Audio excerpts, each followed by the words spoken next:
다 함께 찬송가 360장 찬송하시겠습니다.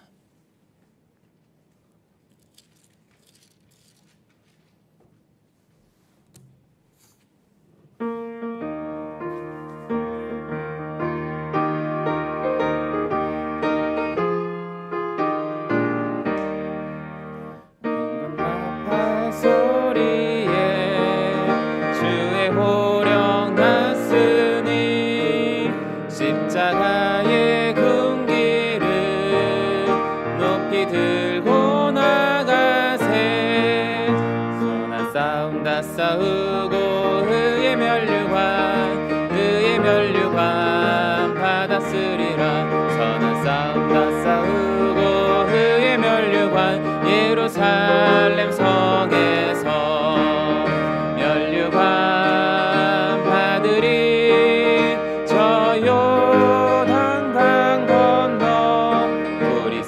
마치는 날 의의 면류관 예루살렘 성에서 악한 마귀 권세를 모두 깨쳐버리고 승리하신 주님과 승정가를 부르세.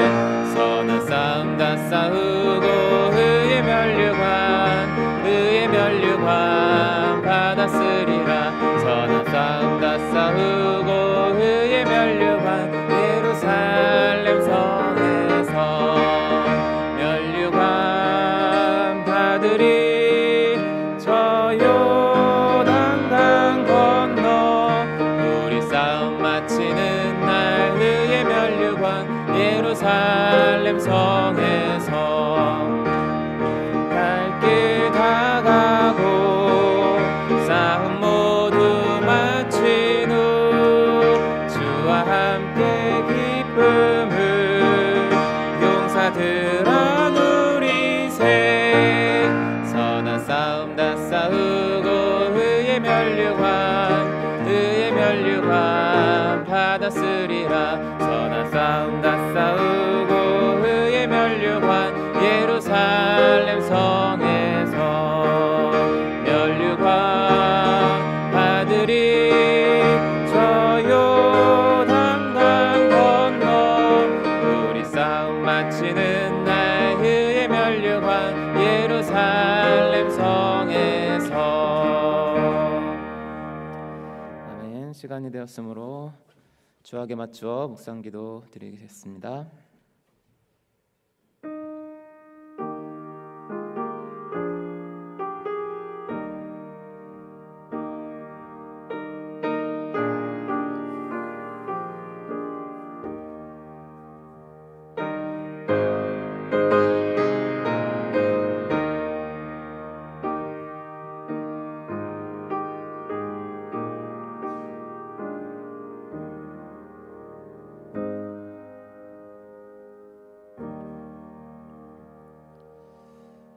거룩하신 하나님 아버지, 오늘 예배 가운데 주님 모든 예배 순간들을 주님 주장하여 주시고 붙잡아 주시고 하나님의 영광이 가득한 이 예배의 시간 되게 하여 주옵소서. 예수님의 이름으로 기도드립니다. 아멘. 사도신경으로 우리의 믿음을 고백하도록 하겠습니다. 전능하사 천지를 만드신 하나님 아버지를 내가 믿사오며 그 외아들 우리 주 예수 그리스도를 믿사오니 이는 성령으로 잉태하사 동정녀 마리아에게 나시고 본디오 빌라도에게 고난을 받으사 십자가에 못 박혀 죽으시고 장사한 지 사흘 만에 죽은 자 가운데서 다시 살아나시며 하늘에 오르사 전능하신 하나님 우편에 앉아 계시다가 저리로서 산자와 죽은 자를 심판하러 오시리라. 성령을 믿사오며 거룩한 공회와 성도가 서로 교통하는 것과 죄를 사하여 주시는 것과 몸이 다시 사는 것과 영원히 사는 것을 믿사옵나이다. 아멘. 찬송가 149장 주 달려 죽은 십자가 함께 부르시겠습니다.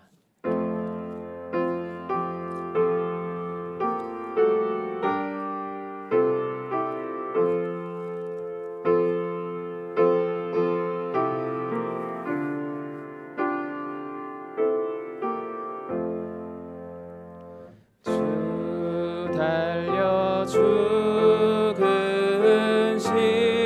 십자가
어린애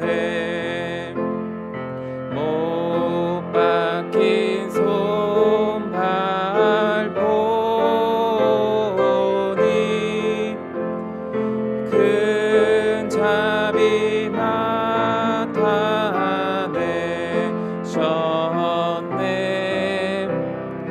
가시로 만든 면류관 우리를 위해 쓰셨네. 온 세상 만물 가져도 주 은혜 못 따가겠네.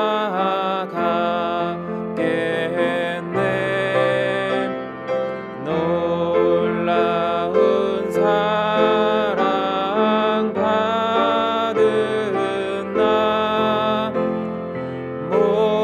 몸으로 재물 삼겠네.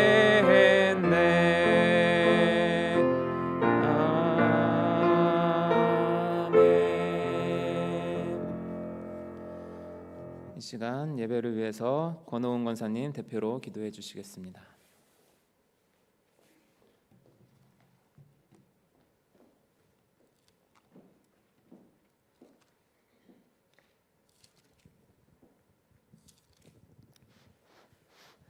전능하시고 사랑이 풍성하신 여호와 하나님 아버지, 오늘도 저희들을 구별하여 하나님 성전으로 불러주시고 이 시간 영상으로 예배드리는 성도님들과 하나님 앞에 예배와 찬양과 경배드리게 하시니 감사합니다.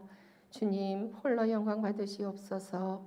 사랑의 하나님 아버지, 우리의 연약함을 불쌍히 여겨주시옵소서.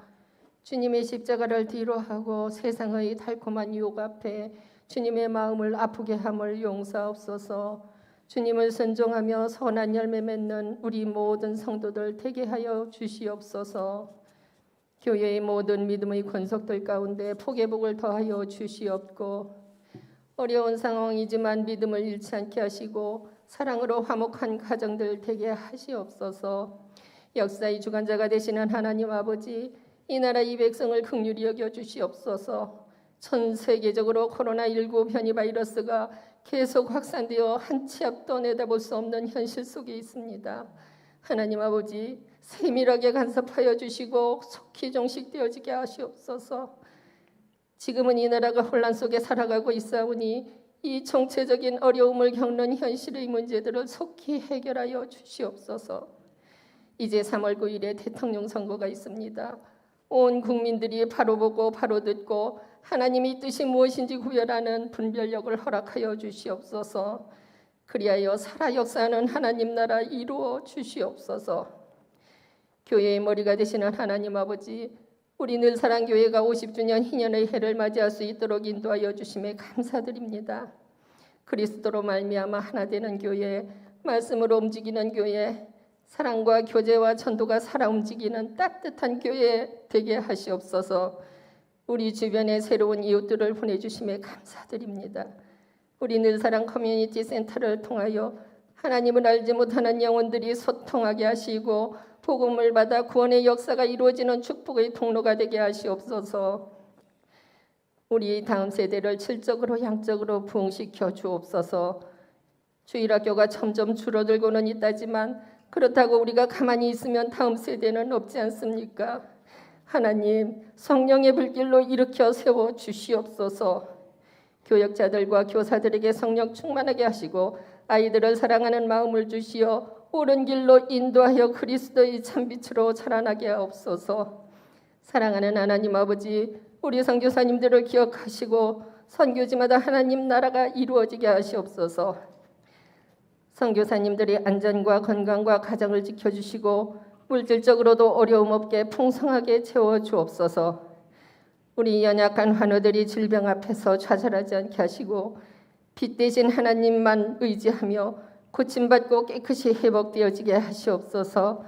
언제나 우리의 양머리들을 말씀으로 사랑으로 이끌어주시는 담임 목사님, 하늘의 소망을 얻게 하시고 영육이 강건케 하시고 이 어려운 상황들을 하나님의 지혜로 이끌어가게 하시옵소서.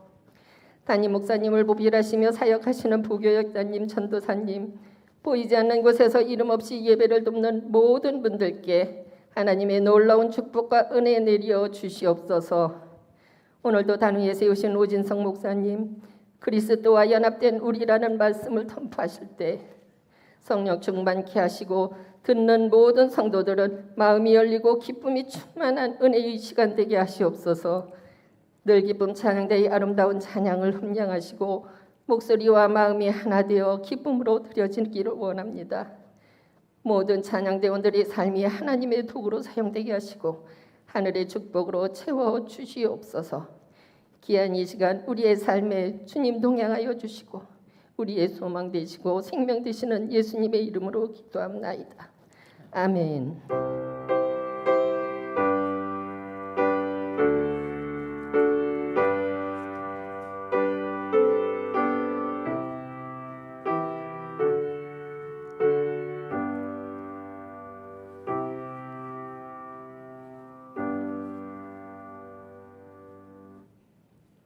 오늘 우리에게 주시는 하나님의 말씀은 로마서 6장 1절에서부터 14절까지의 말씀입니다. 로마서 6장 1절에서 14절까지의 말씀을 제가 봉독해 올리겠습니다. 그런즉 우리가 무슨 말을 하리요? 은혜를 더하게 하려고 죄에 거하겠느냐? 그럴 수 없느니라.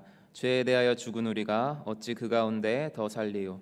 무릇 그리스도 예수와 합하여 세례를 받은 우리는 그의 죽으심과 합하여 세례를 받은 줄을 알지 못하느냐?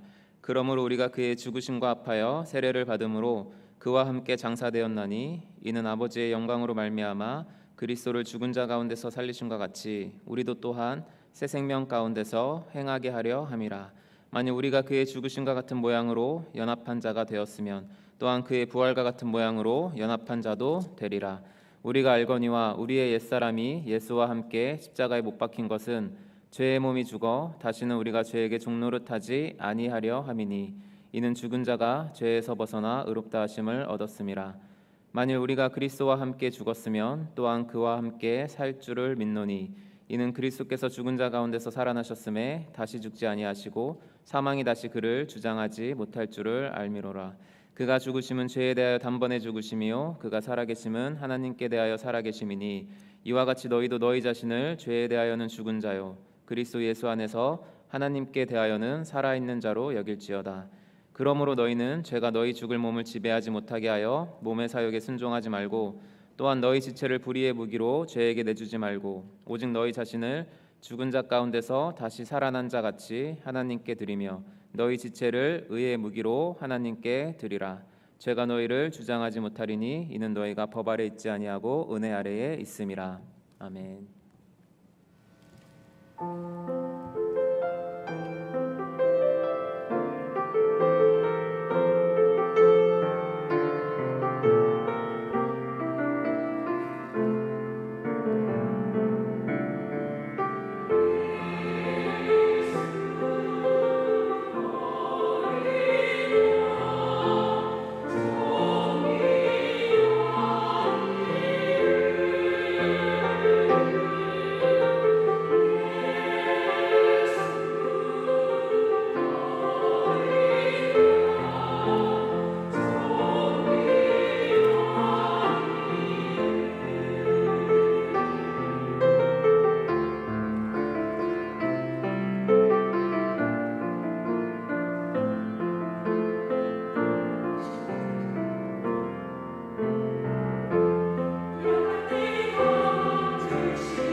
그냥 감사드립니다. 교회 소식 안내해 드리겠습니다. 우리 교회 2022년 신년 교회 표현은 레위기 25장 10절 12절 말씀 중에 희년의 은혜를 경험하라입니다. 꼭 기억하시고 기도해 주시기 바랍니다. 예배 안내입니다. 정부 방역 지침에 따라 1월 17일부터 2월 6일까지 모든 공예배는 대면 예배 좌석수 30% 인원으로 드립니다. 주일학교 예배 안내입니다. 주일학교 예배는 새롭게 옮긴 부서 예배당에서 드립니다. 자세한 사항은 부서 공지를 참고하시기 바랍니다. 건별 성경 녹음하기 안내입니다. 은혜 가운데 건별 성경 녹음하기가 마쳤습니다. 1월 31일까지 완료하신 성도님들은 1층 로비에 명예 전당에 이름이 기재됩니다. 또 완료하신 성도님들은 교회에서 준비한 기념품 USB를 받아가시기 바랍니다. 수령처는 행정사무실입니다. 늘사랑 주일학교에서 늘 새로 우니 어린이 합창단을 모집합니다. 주보를 참고하셔서 많은 관심 가져주시고 우리 대상은 유년부 초등부 어린이니까요. 우리 자녀들을 적극적으로 권면하여서 늘 새로운 어린이 합창단에 참여할 수 있도록 격려해 주시기 바랍니다. 1월 자녀사랑 기도회가 진행됩니다. 기도는 자녀를 향한 어머니의 가장 큰 사랑입니다. 자녀와 가정을 위한 기도의 자리에 함께하길 소망합니다. 일시는 1월 27일 목요일 오전 10시 30분, 장소는 커뮤니티 센터 2층 원더홀에서 있습니다. 마더와이즈 광고입니다. 2021년도 제11기 마더와이즈 정가정 수료자 명단은 다음과 같습니다. 주보를 참조해 주시기 바랍니다. 이슬비 사역 광고입니다. 늘사랑교회 이슬비 편지팀에서 태신자 장결자 금복무 자녀 타지에 있는 자녀 성도에게 정성스러운 편지와 교회 신문을 보내드립니다. 온라인 교인센터 안내입니다. 매 예배 참석 때마다 또한 주중 교회를 방문하실 때마다 교회 출입하실 때 온라인 교인센터의 QR코드를 1층 로비에서 필히 인식하여 주시기 바랍니다.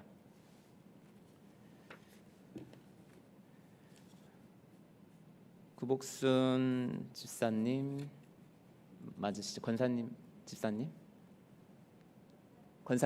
죄송합니다. 구복순 권사님 감사원금 드렸습니다. 번사에 감사드립니다. 감사의 예물 또 11조 건축 예물 드렸습니다. 우리 잠시 기도드리고 하나님의 말씀 전하도록 하겠습니다.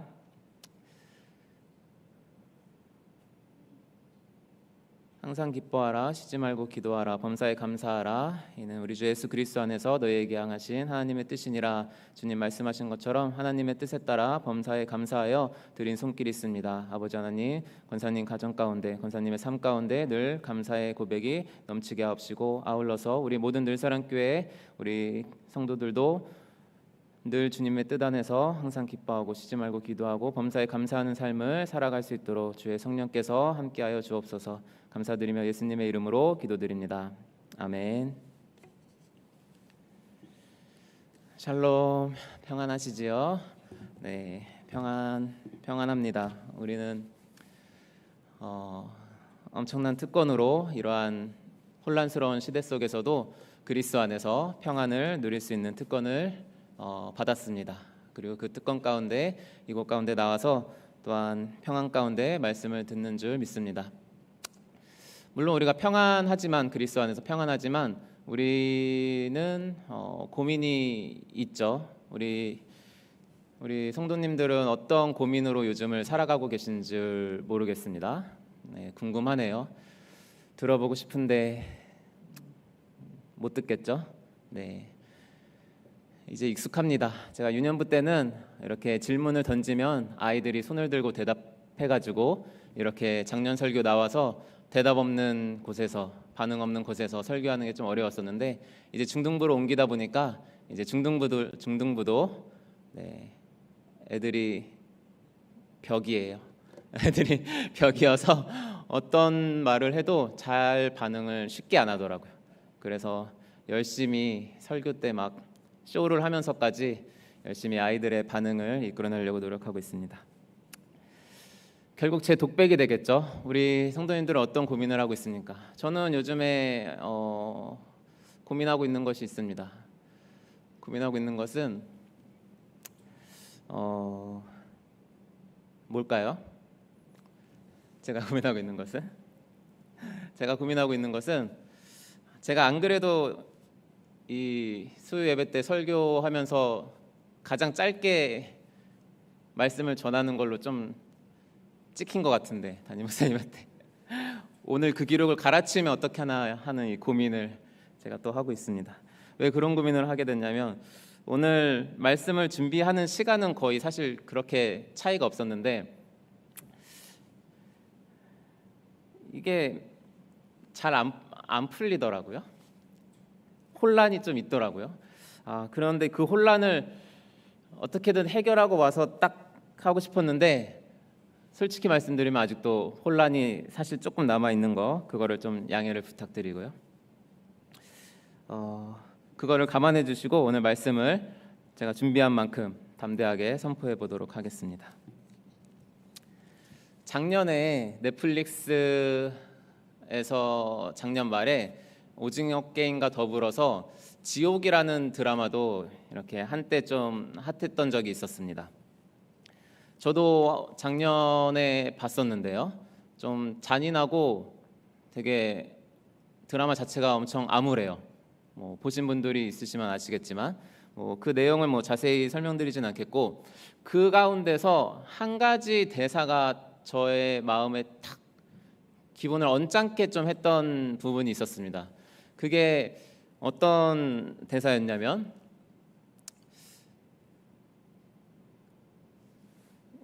참 쟤네들은 편하다. 뭐가 편하냐면 그냥 죄 짓고 그냥 울며 회개하고 기도하면은 다 용서받았다고 하니까 쟤네는 참 편하게 산다. 이런 식으로 약간 개신교의 이 용서를 비꼬는 듯한 이러한 대사가 되게 기분이 좀 언짢았습니다. 그게 아마 윤리적으로 좀 타락한 일들이 많이 교회 가운데 일어났었잖아요. 목회자를 포함해서 또한 성도들 가운데 일반 사람들이라면 잘 하지 못할 행동들을 하면서도 나는 다 기독교인이기 때문에 나는 그리스도인이기 때문에 내가 정말로 진심으로 회개하면 다 용서받는다. 이런 걸로 한때 작년에 되게 좀 이슈됐었던 사건들도 많이 있었죠. 그런 것들을 바라보면서 외부에서 우리 기독교를 바라보는 시선은 그렇습니다. 쟤네들은 그냥 회개 기도하면 용서받으니까 그냥 지들 멋대로 그냥 지들 편한 대로 마음껏 죄짓고 산다. 약간 이게 외부에서 기독교를 비판하고 바라볼 때 그 비꼬는 시선이죠. 우리가 그 비꼬는 시선에 대해서 되게 기분이 언짢고 절대 그렇지 않다라고 우리는 말을 할 수 있죠. 말해야 하죠. 근데 우리가 선뜻 말하지 못하는 것은 우리가 실질적으로 여전히 죄 가운데 조금 죄에게 쉽게 우리가 내주는 우리의 자신의 모습 때문에 그들의 비판을 우리가 완전히 대답을 하기가 되게 난감할 때가 있습니다. 오늘 사도 바울이 6장 1절에서 던지는 질문이 그것과 맥락을 같이 한다고 생각합니다. 사도 바울은 오늘 본문 1절에서 이렇게 반대자들의 질문을 제기합니다. 그런즉 우리가 무슨 말을 하리요? 은혜를 더하게 하려고 죄에 거하겠느냐? 바울이 왜 이것을 갑자기 6장에서 언급하고 있을까요? 가장 직접적으로 연결되는 말씀은 5장 20절에서의 말씀 때문입니다. 5장 20절의 말씀을 제가 읽어드리겠습니다. 율법이 들어온 것은 범죄를 더하게 하려 함이라. 그러나 죄가 더한 곳에 은혜가 더욱 넘쳤나니. 다시 한번 읽을게요. 율법이 들어온 것은 범죄를 더하게 하려 함이라. 그러나 죄가 더한 곳에 은혜가 더욱 넘쳤다. 이 얘기를 바리새인들이나 유대인들이나 율법을 소중히 여기는 사람들이나 또한 되게 도덕적인 삶을 열심히 살아가려고 하는 그러한 비유대인들이나 한번 이 말씀을 들었다고 생각해 보십시오. 그러면은 이 사람들은 자연스럽게 그렇게 생각할 겁니다. 일단 율법이 들어왔는데 죄가 더하여진다는 것조차 일단 기분이 나쁘죠. 왜요? 율법을 주신 이가 하나님이신데 하나님께서 그럼 죄를 더하게 하려고 율법을 더해 주신 거냐라고 단번에 유대인들은 반론을 할 것입니다. 더불어서 근데 그 죄가 더한 곳에 하나님의 은혜가 더 더하였기 때문에 이 죄 가운데 더 높은 하나님의 은혜가 하나님의 영광을 드러낸다라고 이 사람들은 생각을 할 겁니다. 그러니까 잘 보세요. 로마서 5장까지 바울이 계속해서 강조했던 것은 무엇입니까? 행위로 사람들이 구원을 얻는 게 아니라, 율법을 지켜서 구원을 얻는 게 아니라 오직 은혜로, 오직 믿음으로 말미암아 우리가 단번에 의롭다함을 얻고 우리가 구원의 확신을 얻는다. 이것을 계속해서 강조하지 않았습니까? 그러면 이제 이 사람들은 이렇게 생각하는 겁니다. 그래? 그럼 예수님 믿어서 의롭다함을 단번에 받아. 그래서 구원을 얻었어. 그러면은 이미 구원 얻었으니까 너네가 죄 짓는 거는 다 은혜로 다 커버돼. 그러면 너네 하나님의 은혜를 더 드러내기 위해서는 그냥 마음대로 죄 짓고 살면 되겠네? 어차피 너네의 구원 잃어버리지도 않잖아. 이런 식으로 반론을 하는 것입니다. 실제로 우리 한국에서도 5년 전쯤에, 제가 기사를 찾아보니까 5년 전쯤으로 나오더라고요. 5년 전쯤에 이 부분과 관련해서 칭의론 논쟁이라고 해서 한국교회 큰 이슈가 됐던 칭의론 논쟁이 있었습니다. 그 칭의론의 논쟁의 핵심은 다른 게 아니라, 한국교회가 이렇게 윤리적으로 타락한 이유는 한국교회의 잘못된 칭의에 대한 가르침이다. 바울이 가르치지도 않았던 칭의를 약간 구원파에서 주장할 법한, 한번 구원받았으니 더 이상 구원을 잃어버리지 않는다. 이러한 칭의가 잘못되어 가지고 너희들이 윤리적으로 타락한 것이다. 그러니까 우리는 다시 새롭게 좀 생각을 해봐야 한다라는 이러한 논쟁을 불러일으킨 적이 있었습니다. 그래서 막 서로 싸웠죠. 이쪽 편에서 또 우리 전통 보수 쪽에서 싸웠는데 그 논쟁은 쉽사리 해결되지가 않았어요, 사실. 자, 제가 얼마나 혼란스러운지 아시겠죠? 아직도 잘 해결되지 않은 그러한 혼란이 우리 가운데 있습니다. 우리 성도님들은 거기에 동의하시죠? 우리가 믿음으로 의롭다함을 얻었고 우리의 구원은 절대 잃어버리지 않는다. 우리는 이거에 동의하고 있죠. 그렇죠? 우리는 여기에 동의하고 있습니다.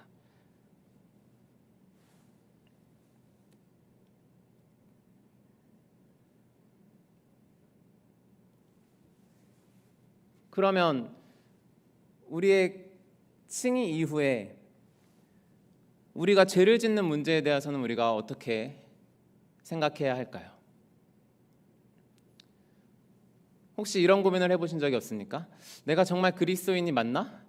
내가 이처럼 오랫동안 신앙생활을 했는데 여전히 나의 제약된 이 본성은 여전히 살아있고 나는 여전히 좀 구별되지 않고 거룩한 것 같지 않고 여전히 더욱더 죄인인 것 같은데 내가 그리스도인인 거 맞나? 라는 이런 고민을 해보신 적이 없습니까?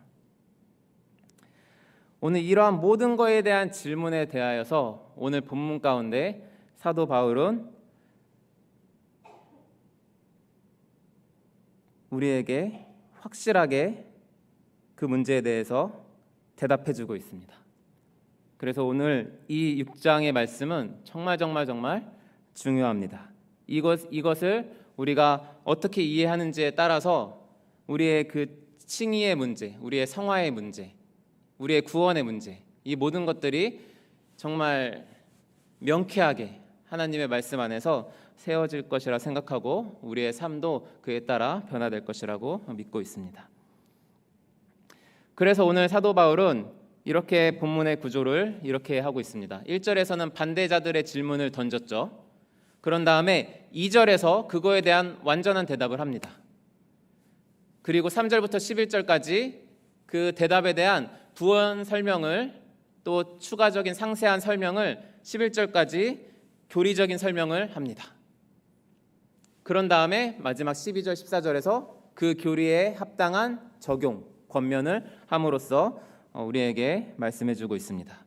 우리가 그것을 이 구조에 따라서 지금 상세히 한번 살펴보려고 합니다. 사도 바울은 우리가 한번 구원을 얻었으니 막 살 수 있느냐? 우리가 은혜를 더하게 하려고 죄에 거할 수 있느냐? 이거에 대해서 2절에서 다음과 같이 대답을 합니다. 그럴 수 없느니라. 죄에 대하여 죽은 우리가 어찌 그 가운데 살리요?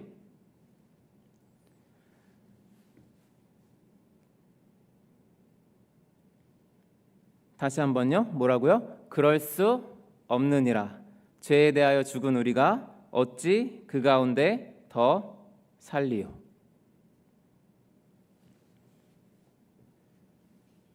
이 핵심 키워드가 여기에 있습니다.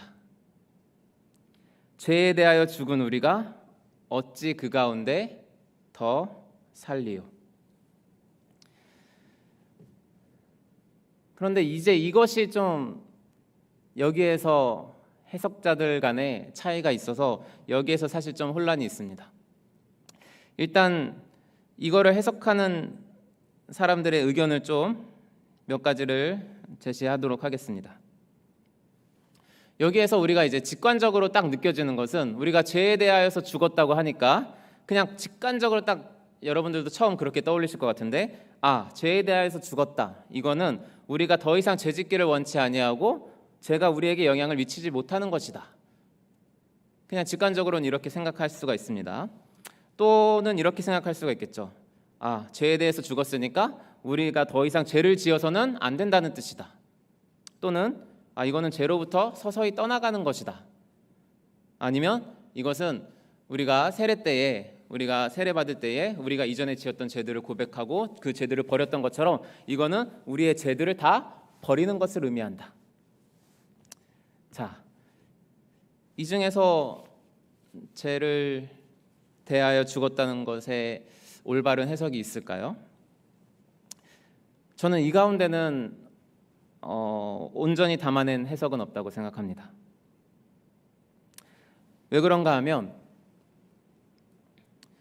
바울이 이제 이 대답에 대해서 3절부터 11절까지 자세하게 설명하고 있다 그랬죠. 그럼 3절에서 4절까지의 말씀을 한번 읽도록 하겠습니다. 제가 한번 읽겠습니다. 무릇 그리스도 예수와 합하여 세례를 받은 우리는 그의 죽으심과 합하여 세례를 받은 줄을 알지 못하느냐. 그러므로 우리가 그의 죽으심과 합하여 세례를 받음으로 그와 함께 장사되었나니. 무릇 그리스도 예수와 합하여 세례를 받은 우리는 그의 죽으심과 합하여 세례를 받은 줄을 알지 못하느냐. 이것은 무슨 말입니까? 너희가 알지 못하느냐? 이것은 너희가 다 알고 있다입니다. 이것은 그리스도인이라면, 우리가 입교하고 세례를 받고 그리스도인이 된 누구라면 우리가 세례 받을 때에 우리가 그리스도와 합하여 죽고 그리스도와 함께 장사되었다는 것을 기독교인이라면, 그리스도인이라면 모두가 다 알고 있다는 것입니다. 이것은 어떤 신앙에 오래된 사람들만 알고 있는 신비한 것이 아니라 그냥 우리가 그리스도인이 되었다면 누구나 다 알고 있는 사실을 바울은 상기시켜주고 있습니다. 이것이 바로 우리가 그리스도와 연합되었다, 그리스도와 연합의 교리를 말하는 것입니다. 우리가 죄에 대하여 죽을 수 있는 이유는, 우리가 죄에 대해서 죽었다라고 말할 수 있는 이유는 오직 우리가 그리스도와 합하여, 그리스도와 연합하여서, 그리스도가 죽으실 때 우리가 함께 연합되었기 때문에, 죽었기 때문에 우리가 죄에 대해서 죽었다라고 말할 수 있는 것입니다. 그러면 이 연합의 의미는, 기본 원리는 이렇습니다. 예수님께 해당되는 것은 우리에게도 해당된다는 사실입니다. 그리스도가 그러면 죽으셨을 때 그리스도께서 죄에 대해서 죽으신 것입니다. 그렇죠? 그리스도께서 죄에 대하여 죽으신 것입니다. 그것이 10절 말씀에도 나와 있죠. 그가 죽으심은 죄에 대하여 단번에 죽으심이요. 그리스도께서 죄에 대해서 죽으셨다면, 그것이 우리에게 그대로 해당된다면 제가 앞서 말씀드렸던 해석에 조금 이상한 것을 느끼실 수가 있어요. 왜냐하면 만약에 우리가 죄에 대해서 죽었다는 것이 더 이상 죄짓기를 원치 아니하고 죄의 영향을 받지 아니하고 우리가 죄를 완전히 버린 것이라고 한다면, 그건 예수님께는 해당이 되지 않기 때문입니다. 왜 그렇죠? 예수님은 죄가 없으십니다. 예수님은 죄가 없으시기 때문에 예수님이 십자가에 죽으셨다고 해서 예수님이 죄짓기를 원하는 것을 끊으신 것이 아니기 때문에 우리가 그런 해석을 우리에게 적용할 수가 없는 것입니다.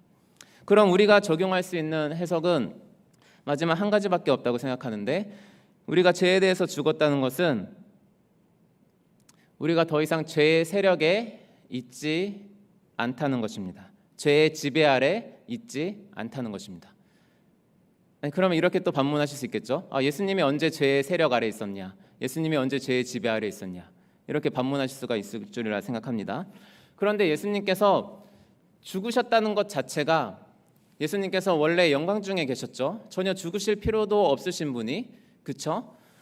예수님께서 인간이 되셔서 죄 있는 육신의 모양을 입고 오셔서 예수님이 죽음에까지 이르셨다는 것 자체가 예수님께서 이 죄의 세력 안에 스스로 자기를 비우셔서 들어오셨다는 것입니다. 예수님께서 죄의 세력 아래 들어오셨다는 것입니다. 왜 들어오셨습니까? 죄 없으신 분이 우리의 죄를 다 짊어지시고 그 죄의 세력 아래서, 그 죄의 세력 안에서 죄의 싹신 사망을 예수님께서 완전히 다 짊어지시고 이루시고 율법을 성취하기 위해서 예수님께서 오신 것입니다. 어렵죠? 어려우시죠? 잘 따라오고 계신가요?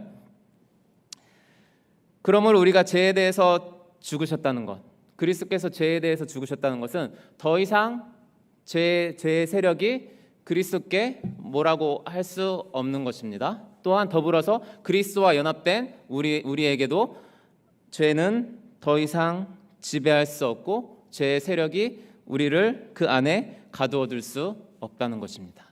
이게 우리가 죄에 대해서 죽었다는 것의 의미입니다. 그러면 이 죄에 대해서 죽었다는 것이 왜 우리가 더 은혜를 더하기 위해서 죄에 거할 수 없다는 것이, 이것만으로도 사실은 분명하죠. 우리가 이제 죄에 대해서 죽었기 때문에 우리는 더 이상 죄에서 살 필요도 없고 살 수도 없는 존재가 되었다는 것입니다. 그러므로 그런 반론자들이 말하는 것, 우리가 이미 한번 구원을 얻었기, 이미 우리가 하나님께 의롭다함을 받았기 때문에 우리의 구원은 확실시 되었기 때문에 우리는 죄짓든 아니짓든 뭐 상관없이 막 살아도 된다, 이것이 아니라는 것입니다. 왜 그렇죠?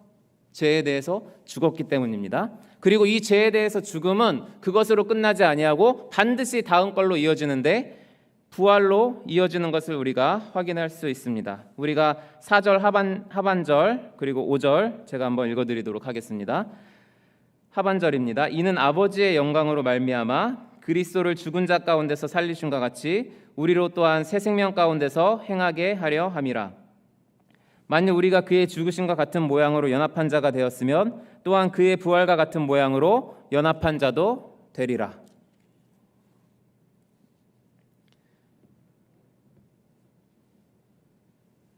그리스도가 죽으셨고 장사되셨고 부활하셨습니다. 그리스도께서 살아나셨습니다. 우리가 그리스도와 연합되었다는 것에 아까 기본 원리를 설명해 드렸죠. 그리스도께서 이루어진 일은 우리에게도 동일하게 해당된다는 것입니다. 우리가 죄에 대해서 죽었을 뿐만 아니라 우리는 다시 부활하여 하나님께 대하여 살아있는 자가 되었습니다. 우리가 새 생명 가운데 거하는 자가 되었다는 것입니다. 이것은 무엇을 의미합니까? 우리의 옛사람은 6절에서 말씀하는 것과 같이 죄 아래 있었던, 우리가 아담 안에 있었던 죄의 저주 아래 있었던, 진노 아래 있었던 그 옛사람은 우리가 그리스도와 연합할 때에 단번에 십자가에 못 박혔습니다. 더 이상 옛사람은 존재하지 않습니다. 우리가 아담 안에 있든지 그리스도 안에 있든지 인류는 이 두 가지 상황밖에 없습니다. 우리가 그리스도인이 되어서 그리스도인과 연합되었을 때 아담 안에 있었던 우리는 죽었고 우리는 그리스도 안에서 새로운 피조물이 되었습니다. 우리는 새 생명 가운데 행할 수 있는 자가 되었습니다. 부활의 생명에 동참하는 자가 되었습니다. 여기에서 말하는 우리가 부활에 동참했다는 것은 물론 기본적으로 예수님께서 다시 오셔서 우리의 죽을 몸을 영화롭게 부활하시고 그리스도와 같은 몸으로 하실 것을 의미하는 것도 포함하고 있습니다.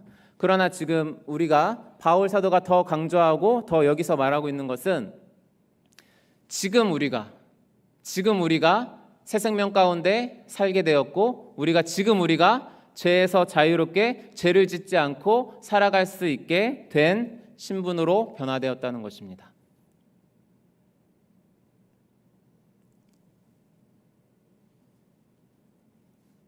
이것을 믿으십니까?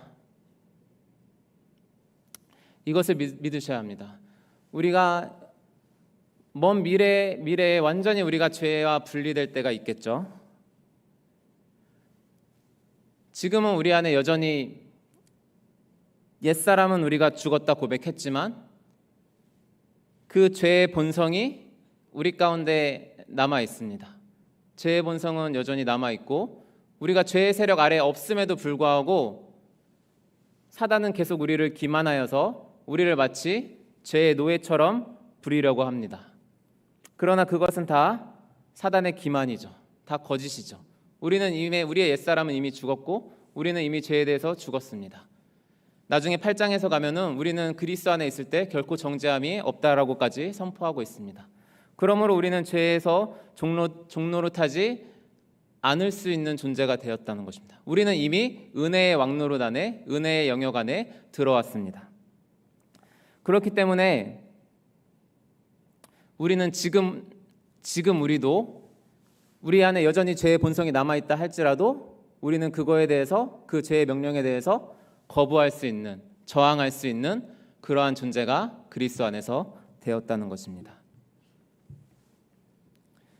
예수님께서 십자가에 못 박혀 죽으신 것의 목적 자체가 6장 말씀에서 말씀하시는 것 같이 죄의 몸이 죽어 다시는 우리가 죄에게 종노릇하지 아니하려 하는 것입니다. 이것 자체가 목적이기 때문에 구원받은 우리가 어찌 은혜를 더하게 하려고 죄를 지으면서 죄를 계속해서 반복적으로 지으면서 살아갈 수 있겠는가? 절대 그럴 수 없다는 것이 바울이 말하고 있는 것입니다.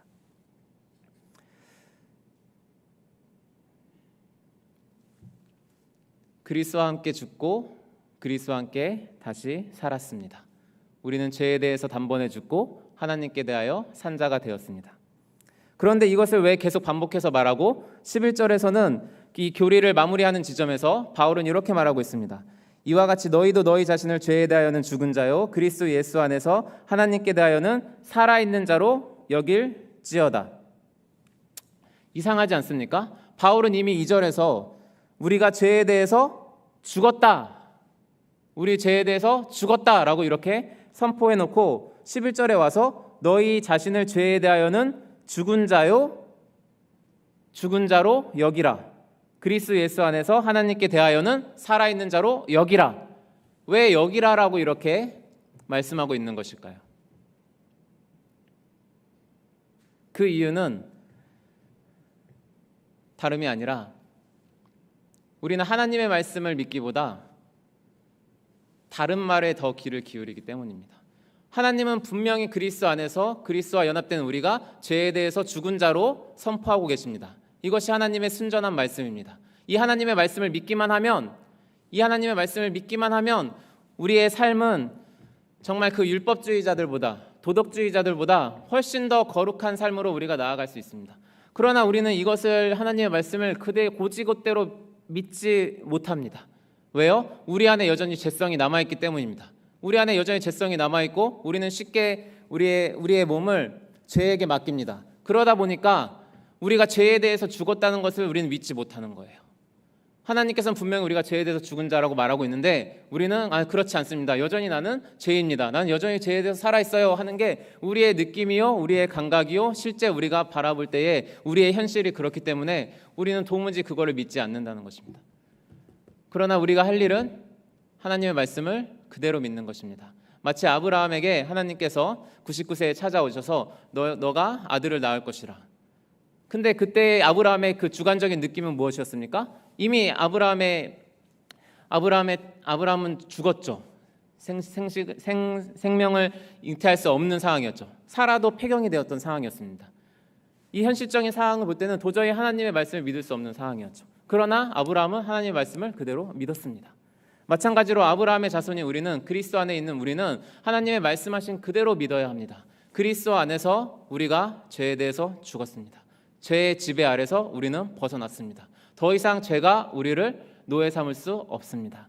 이것을 믿으시기 바랍니다. 우리가 하나님께 대하여 살아있는 자로, 이제 우리는 아담 안에서 우리가 죄의 저주 아래 있는 존재가 아니라 하나님 안에서 은혜 아래서 은혜의 왕노릇 안에서 은혜의 영역 안에서 살고 있는 하나님의 나라의 시민이요 하나님의 나라의 자녀인 것을 우리가 여기시길 바랍니다. 이것이 사실입니다. 사실이기 때문에 우리가 여기라는 말은 항상 그것을 가지고 와서 생각하라는 말입니다. 우리가 죄에 대해서 죽었다, 나는 하나님께 대하여 살았다, 나는 하나님의 은혜 아래 있다, 이것을 계속적으로 우리가 생각하고 믿으시길 바랍니다. 이것이 참된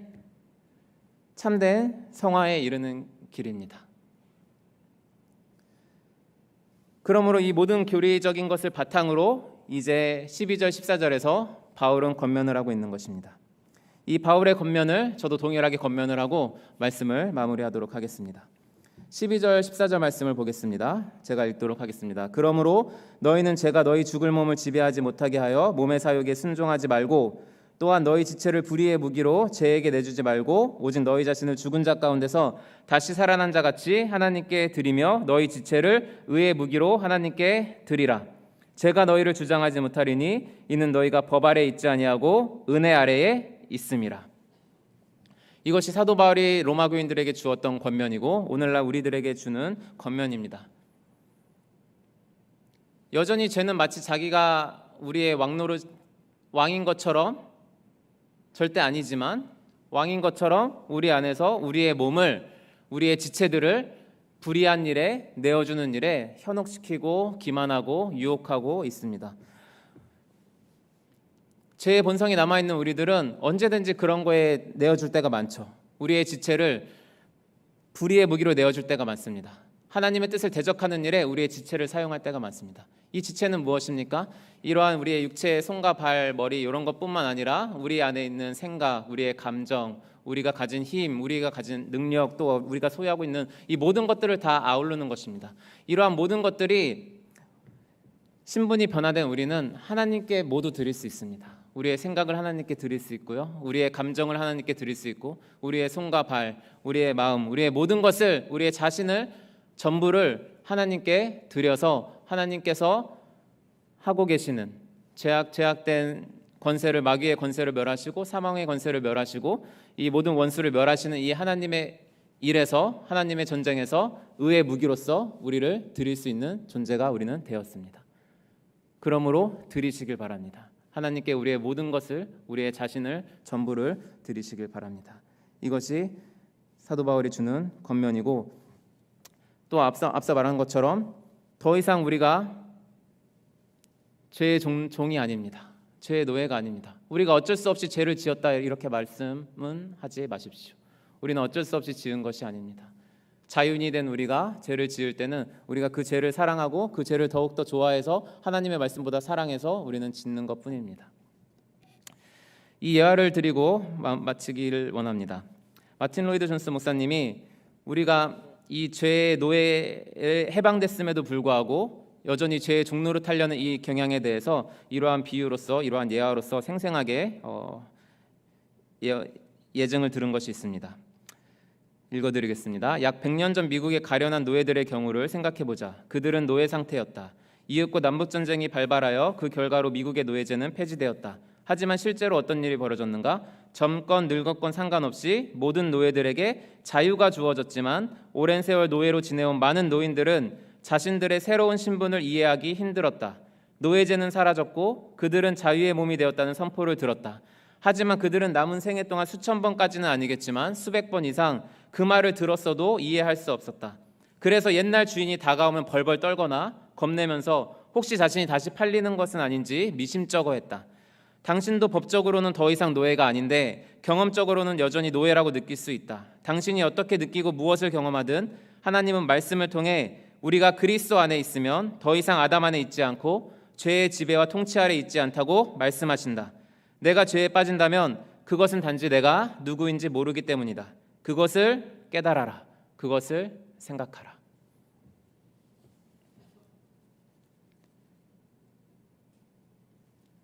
우리의 신분을 늘 기억하시길 바랍니다. 우리의 신분은 하나님의 자녀입니다. 우리는 더 이상 죄의 노예가 아닙니다. 그러므로 우리는 은혜를 더하게 하려고 계속적으로 죄를 지을 수 없습니다. 기도하시겠습니다. 살아계신 아버지 하나님, 이 부족한 종이 횡설수설하며 주님의 진리의 말씀을 전하려 부단히 했었으나 아버지 하나님, 정리되지 않고 주님 혼란스러웠던 이 모든 것들을 주님께서 정리하여 주시고 우리 성도님들의 마음 가운데 이 진리의 말씀을 반드시 믿음으로 말미암아 하나님께서 우리에게 주신 순전한 말씀을 온전히 믿고 그 믿음대로 살아가고 그 말씀대로 살아갈 때에 점점 더 그리스도 예수의 장성한 분량에까지 이르는, 점점 더 우리가 하나님의 자녀로서 죄를 짓지 아니하고 주님 죄와 멀리하는 삶으로 나아갈 수 있는 그러한 삶이 되어질 수 있도록 주님 크신 은혜로 주님 역사하여 주시옵소서. 감사드리며 예수님의 이름으로 기도드립니다. 아멘. 우리 찬송가 286장 부르시겠습니다.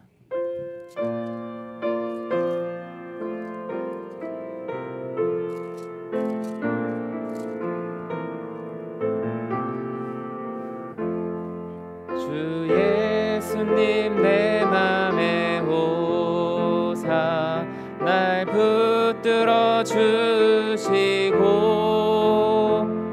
내 마음에 새 힘을 주사 늘 기쁘게 하소서.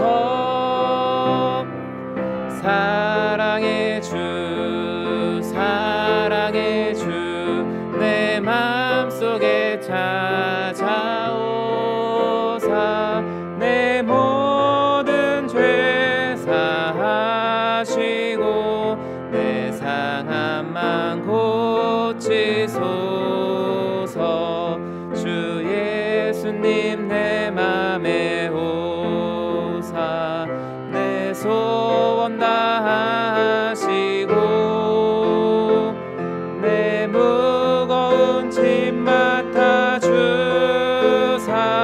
참 평안을 주소서. 사랑의 주 내 맘속에 찾아오사 내 모든 죄 사하시고 내 상함만 고치소서. 주 예수님 내 맘에 오사 날 정결케 하시고 그 은혜를 내 맘에 채워 늘 충만케 하소서. 사랑의 주 내 맘속에 찾아오사 내 모든 죄 사하시고 내 상함만 고치소서. 주 예수님 내 맘에 오사 내 길 인도하시고 주 성령을 내 맘에 채워 늘 충만케 하소서. 사랑의 주 내 맘속에 찾아오사 내 모든 죄 사하시고 내 마음만 고치소서.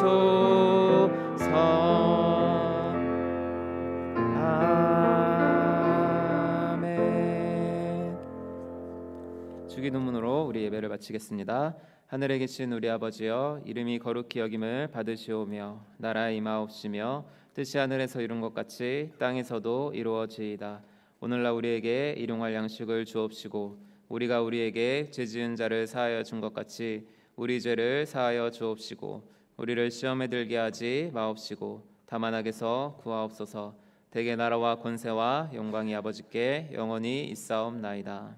아멘.